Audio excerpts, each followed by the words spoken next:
اس لحاظ سے بھی آپ رضی اللہ تعالیٰ عنہ کو ذو النورین کے لقب کے مصداق قرار پا سکتے ہیں۔ ذوالقرنین اور اصحاب کہف سے مماثلت۔ سامعین، سورۃ الکہف کا اگر مطالعہ کیا جائے،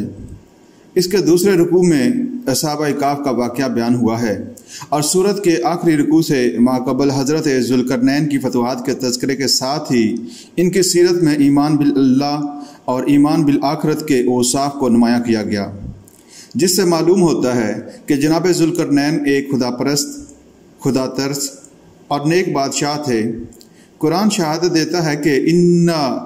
مکننا لہو فی الارض وآتیناہ من کل شیء سببا۔ واقعہ یہ ہے کہ وہ اس دور کی ایک عظیم ترین سلطنت کے شہنشاہ تھے۔ اصحاب کہف کون تھے؟ ازروحی قرآن یہ وہ نوجوان تھے جو ایک مشرکانہ ماحول اور مشرک بادشاہ کے دور میں توحید کے ساتھ اللہ پر اور یوم آخرت پر ایمان لائے، جس کی وجہ سے ان کی جان کو خطرہ لاحق ہو گیا، اور وہ نوجوان اپنا ایمان اور اپنی جان بچانے کے لیے ایک پہاڑ کی غار میں پناہ گزین ہونے پر مجبور ہو گئے تھے۔ ان دونوں واقعات سے جو بات سامنے آتی ہے وہ یہ ہے کہ یہ انتہائی حالات ہیں جن سے اس دنیا میں اہل ایمان کو سابقہ پیش آ سکتا ہے۔ اصحاب کہف جیسے حالات بھی پیدا ہو سکتے ہیں کہ جن میں ایمان اور جان بچانے کے لیے کہیں پناہ گزین ہونا پڑے، اور حضرت ذوالقرنین کی طرح یہ صورتحال بھی پیش آ سکتی ہے کہ اللہ تعالیٰ اہل ایمان کو اپنے فضل سے سطوت، شان و شوکت اور ایک عظیم سلطنت سے نوازے۔ اب آپ خلافت راشدہ کی تاریخ میں دیکھیے کہ خلفائے راشدین میں سے حضرت عثمان رضی اللہ تعالیٰ عنہ کی ذات میں یہ دونوں شانیں اور کیفیات مجتمع نظر آئیں گی۔ حضرت عثمان رضی اللہ تعالیٰ عنہ کی سطوت، حکومت اور سلطنت و وسعت کے اعتبار سے حضرت ذوالقرنین کی سلطنت کی حدود مکران سے لے کر بحیرہ روم کے ساتھ تک تھیں۔ اس میں دارالاول کے دور میں مزید وسعت ہوئی، لیکن اس سلطنت کا حضرت عثمان رضی اللہ تعالیٰ عنہ کے دور خلافت میں اسلامی مملکت کی حدود سے کوئی تقابل نہیں ہے۔ پورا جزیرہ نمائی عرب، پھر حضرت ذوالقرنین کی سلطنت کی جو مشرقی سرحد تھی، اس سے لے کر تاب خاک کاشغر کا علاقہ حضرت عثمان کی خلافت کے دور میں اسلام کے پرچم تلے تھا۔ اس کے علاوہ پورا شمالی افریقہ، مصر سے لے کر مراکش تک حضرت عثمان رضی اللہ تعالیٰ عنہ کے زیر نگیں تھا۔ حضرت عمر فاروق رضی اللہ تعالیٰ عنہ کے دور میں صرف مصر اسلامی مملکت میں شامل ہوا تھا، لیکن حضرت عثمان رضی اللہ تعالیٰ عنہ کی حدود سلطنت ماوراء نہر کو باندھ کر بلخ و بخارا اور کاشغر و تاشقند تک وسیع ہو چکی تھی۔ اس کے ساتھ ہی حضرت عثمان رضی اللہ تعالیٰ عنہ اصحاب کہف جیسی حالت سے بھی دوچار ہوئے، اور آپ رضی اللہ تعالیٰ عنہ فتنہ کے زمانے میں باغیوں کی دست درازیوں کی وجہ سے 40 دن رات سے بھی زیادہ عرصہ اپنے گھر میں اس حال میں محشور رہے کہ پینے کے لیے پانی تک موجود نہیں۔ یہ دونوں شانیں کہ حضرت ذوالقرنین سے سہچند سطوت و سلطنت اور اصحاب کہف کی طرح محشوری و پناہ گزینی حضرت عثمان رضی اللہ تعالیٰ عنہ کی زندگی میں جو نظر آتی ہے، ان کو بھی ہم ذو النورین کے لقب کا مصداق قرار دے سکتے ہیں۔ حضرت عثمان غنی رضی اللہ تعالیٰ عنہ کی زندگی میں دو ایسے مواقع بھی پیش آئے کہ آپ رضی اللہ تعالیٰ عنہ ذاتی حیثیت سے موجود نہیں ہیں، لیکن رسول اللہ صلی اللہ علیہ وآلہ وسلم کی طرف سے موجود قرار دیے جاتے ہیں۔ پہلا واقعہ غزوہ بدر کے موقع پر پیش آیا۔ اس وقت حضرت رقیہ رضی اللہ تعالیٰ عنہا کافی علیل تھیں۔ حضرت عبداللہ بن عمر رضی اللہ تعالیٰ عنہما سے مروی ہے کہ نبی اکرم صلی اللہ علیہ وآلہ وسلم نے غزوہ بدر کے موقع پر حضرت عثمان رضی اللہ تعالیٰ عنہ کو اپنی صاحبزادی کی تیمارداری کے لیے مدینہ میں چھوڑ دیا تھا، اور فرمایا تھا کہ آپ کو بدر کی شرکت کا ثواب اور اس کا حصہ ملے گا۔ مزید برآں صحیح روایات میں مذکور ہے کہ غزوہ بدر کے بعد، جس میں اللہ تعالیٰ نے 313 بے سر و سامان مسلمانوں کے جتھے کو کفار کے 1000 کے مسلح لشکر جرار پر فتح عنایت فرمائی تھی، جس کے نتیجہ میں ابو جہل سمیت 70 زیادید عرب کافر کھیت رہے، اور قریش کا سارا غرور اللہ تعالیٰ نے خاک میں ملا دیا تھا، اور جس میں 70 کے قریب کفار مسلمانوں کی قید میں آئے تھے۔ نبی اکرم صلی اللہ علیہ وآلہ وسلم نے غزوہ بدر کے غنائم میں سے حضرت عثمان رضی اللہ تعالیٰ عنہ کو وہی حصہ مرحمت فرمایا جو دوسرے بدری صحابہ رضی اللہ تعالیٰ عنہ کو مرحمت کیا گیا تھا۔ گویا حضرت عثمان رضی اللہ تعالیٰ عنہ کو اس غزوے میں مجازی طور پر شریک قرار دیا، جبکہ حقیقی طور پر وہ شریک نہیں تھے۔ دوسرا واقعہ حدیبیہ کے موقع پر پیش آیا۔ سامعین، جیسا کہ آپ کو معلوم ہے، سن 6 ہجری میں نبی اکرم صلی اللہ علیہ وآلہ وسلم عمرے کی نیت سے اپنے صحابہ اکرام رضی اللہ تعالیٰ عنہما کے ساتھ مکہ روانہ ہوئے۔ اثناء سفر میں معلوم ہوا کہ قریش مکہ مرنے مارنے پر تلے ہوئے ہیں، اور انہوں نے فیصلہ کر لیا ہے کہ چاہے خون کی ندیاں بہہ جائیں، وہ مسلمانوں کو عمرہ نہیں کرنے دیں گے۔ نبی اکرم صلی اللہ علیہ وآلہ وسلم نے حدیبیہ کے مقام پر قیام فرمایا۔ ضرورت محسوس ہوئی کہ قریش مکہ کے پاس سفارت بھیجی جائے جو ان کو سمجھا سکے کہ مسلمان لڑائی کی غرض سے نہیں آئے اور ان کا مقصد صرف عمرہ ادا کرنا ہے۔ ان مسلمانوں کو بھی تسکین دے سکے جو مکہ میں محصوری کے عالم میں زندگی بسر کر رہے ہیں اور کفار مکہ کے ستم کا نشانہ بنے ہوئے ہیں۔ اس سفارت کے لیے نبی اکرم صلی اللہ علیہ وآلہ وسلم نے حضرت عثمان رضی اللہ تعالیٰ عنہ کا انتخاب فرمایا اور ان کو قریش سلسلہ جبانی کرنے اور ان مسلمانوں کو جو مکہ میں قریش کی قید میں تھے تسلی دینے کے لیے مکہ روانہ فرمایا۔ نبی اکرم صلی اللہ علیہ وآلہ وسلم کا یہ انتخاب حضرت عثمان رضی اللہ تعالیٰ عنہ کی بہت سی فضیلتوں کی دلیل ہے۔ پہلی یہ کہ حضرت عثمان رضی اللہ تعالیٰ عنہ حضور صلی اللہ علیہ وآلہ وسلم کے معتمد علیہ اصحاب میں شامل ہیں۔ دوسری یہ کہ حضرت عثمان رضی اللہ تعالیٰ عنہ قریش کے نزدیک بھی معزز ترین اشخاص میں شمار ہوتے تھے۔ تیسری یہ کہ جب حضرت عثمان رضی اللہ تعالیٰ عنہ مکہ چلے گئے تو اصحاب رسول صلی اللہ علیہ وآلہ وسلم میں سے چند ایک نے یہ کہا کہ عثمان کو خانہ کعبہ کا طواف مبارک ہو۔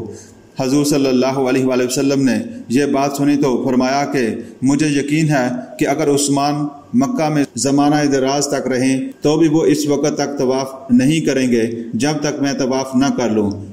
کتنا اعتماد تھا حضور صلی اللہ علیہ وآلہ وسلم کو جناب عثمان رضی اللہ تعالیٰ عنہ پر، اور ہوا بھی یہی کہ حضرت عثمان رضی اللہ تعالیٰ عنہ کے چچا زاد بھائی ابان بن سعید بن عاص نے ان کو مکہ میں اپنی پناہ میں لے لیا اور ان کو دعوت دی کہ وہ طواف کر لیں، لیکن اس محب رسول صلی اللہ علیہ وآلہ وسلم نے کہا کہ جب تک نبی اکرم صلی اللہ علیہ وآلہ وسلم طواف نہیں کر لیں گے میں طواف نہیں کر سکتا۔ چوتھی یہ کہ جب یہ خبر مشہور ہو گئی کہ حضرت عثمان رضی اللہ تعالیٰ عنہ کو مکہ والوں نے شہید کر ڈالا ہے تو حضور صلی اللہ علیہ وآلہ وسلم نے حضرت عثمان رضی اللہ تعالیٰ عنہ کے قصاص کے لیے تمام صحابہ اکرام سے بیعت لی، جن کی تعداد مختلف روایات کے مطابق 1400 سے لے کر 2400 تک بیان ہوئی ہے، اور جو بیعت رضوان کے نام سے مشہور ہے، جس کے متعلق سورۃ فتح میں اللہ تعالیٰ نے فرمایا لَقَدْ رَضِيَ اللَّهُ عَنِ الْمُؤْمِنِينَ إِذْ يُبَايِعُونَكَ تَحْتَ الشَّجَرَةِ فَعَلِمَ مَا فِي قُلُوبِهِمْ فَأَنزَلَ السَّكِينَةَ عَلَيْهِمْ وَأَصَابَهُمْ فَتْحًا قَرِيبًا۔ بے شک اللہ مومنوں سے راضی ہو گیا جب وہ درخت کے نیچے تم سے بیعت کر رہے تھے، ان کے دلوں کا حال اس کو یعنی اللہ کو معلوم تھا، اس نے ان پر سکینت نازل فرمائی اور ان کو انعام میں فتح قریب بخشی۔ سامعین، خون عثمان رضی اللہ تعالیٰ عنہ کی حضور صلی اللہ علیہ وآلہ وسلم کی نگاہ میں اتنی قدر و منزلت اور وقت تھی کہ حضرت عثمان رضی اللہ تعالیٰ عنہ کے خون کا قصاص لینے کے لیے نبی اکرم صلی اللہ علیہ وآلہ وسلم اپنے تمام صحابہ اکرام رضی اللہ تعالیٰ عنہم سے بیعت لیتے ہیں۔ یہی وہ دوسرا موقع ہے جس میں حضور صلی اللہ علیہ وآلہ وسلم نے حضرت عثمان رضی اللہ تعالیٰ عنہ کے حقیقی طور پر موجود نہ ہونے کو بھی مجازی طور پر موجود قرار دیا۔ بیعت رضوان کے موقع پر حضور صلی اللہ علیہ وآلہ وسلم نے اپنا دایاں ہاتھ اٹھا کر فرمایا کہ یہ عثمان کا ہاتھ ہے، اور بایاں ہاتھ اٹھا کر فرمایا کہ یہ میرا ہاتھ ہے، اور یہ فرما کر اپنا دایاں ہاتھ بائیں ہاتھ پر رکھ کر فرمایا کہ یہ عثمان کی طرف سے بیعت ہے۔ یہ حضرت عثمان رضی اللہ تعالیٰ عنہ کی بہت بڑی فضیلت ہے کہ وہ موجود نہ ہوتے ہوئے بھی بیعت رضوان میں داخل ہیں۔ حضرت عبداللہ بن عمر رضی اللہ تعالیٰ عنہما سے روایت ہے کہ حضور صلی اللہ علیہ وآلہ وسلم نے حضرت عثمان رضی اللہ تعالیٰ عنہ کو مکہ اس لیے روانہ کیا تھا کہ مکہ والوں کے نزدیک آپ رضی اللہ تعالیٰ عنہ سے زیادہ کوئی صاحب عزت نہ تھا۔ بیعت رضوان آپ رضی اللہ تعالیٰ عنہ کے قتل کی خبر پھیلنے کے بعد ہوئی۔ نبی اکرم صلی اللہ علیہ وآلہ وسلم نے اپنے دائیں ہاتھ کی طرف اشارہ فرمایا اور اسے دوسرے پر ہاتھ مار کر ارشاد فرمایا کہ یہ عثمان کی بیعت ہے۔